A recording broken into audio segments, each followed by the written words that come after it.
This video is a review of the verb ser and the verb estar and the similarities and differences between the two. First off, we know that the verb ser means to be. We know its conjugations. Yo soy is I am, tú eres is you are, él, ella, usted es he or she or usted is, nosotros somos is we are, and ellos, ellas, ustedes son is they or y'all are. And y'all can remember our ser song, soy, eres, es, somos, son, to help you memorize these conjugations. However, ser is not the only verb that means to be and conjugates these same way. Estar also means to be, and when you conjugate it, it means the same translations. Yo estoy is also I am. Tú estás is also you are. Él, ella, usted está is he, she, or usted is. Nosotros estamos is we are. And ellos, ellas, or ustedes están is they or y'all are. In English, we don't have more than one verb that means to be. But in Spanish, there's both ser and estar because we use one for certain things and the other for other things. So here's the difference. We use the verb ser to talk about things that are more permanent. For example, your origin or where you're from, like yo soy de Arkansas. Origin is something that never changes. No matter how many times you move, you're always going to be from the same place. We use ser to talk about our characteristics. Now, characteristics are things that help define who we are. They can be physical characteristics or things that describe who you are on the inside, like smart, funny, athletic, short, tall. Any of those characteristics are things that don't change day to day. They're more permanent. And then we also use it to talk about profession, which means like your career. Like usted es una maestra, you are a teacher. And students, even though it's not a job, we would still consider being a student your profession. So, tú eres un estudiante is how we'd say you are a student. So with the verb ser, we're talking about three things that don't change day by day. They're more permanent. They last you a while. Estar, on the other hand, can be used to talk about more temporary things.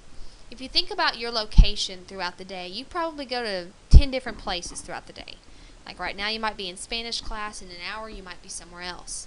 So people's location tends to change.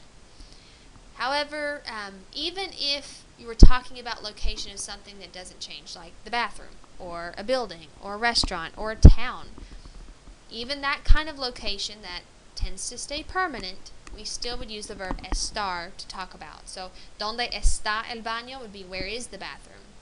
Or, ¿dónde está Arkansas? Where is Arkansas? Arkansas está en los Estados Unidos. Arkansas is in the United States. Any kind of location, whether it's a permanent location or something that's moving around, you use the verb estar. Now, emotion or condition of people, that changes all the time. If you think about how you feel throughout the day, sometimes you feel happy, sad, excited, nervous, scared, tired, etc. Any of those things that just define how you feel at a moment could be considered an emotion or a condition. And we use the verb estar to talk about those, like ellos están emocionados. They are excited. If you remember our rhyme, this will help you keep ser and estar separated and help you memorize when to use one versus the other. The rhyme goes, how you feel, which is emotion, and where you are, which is location, is when you use estar.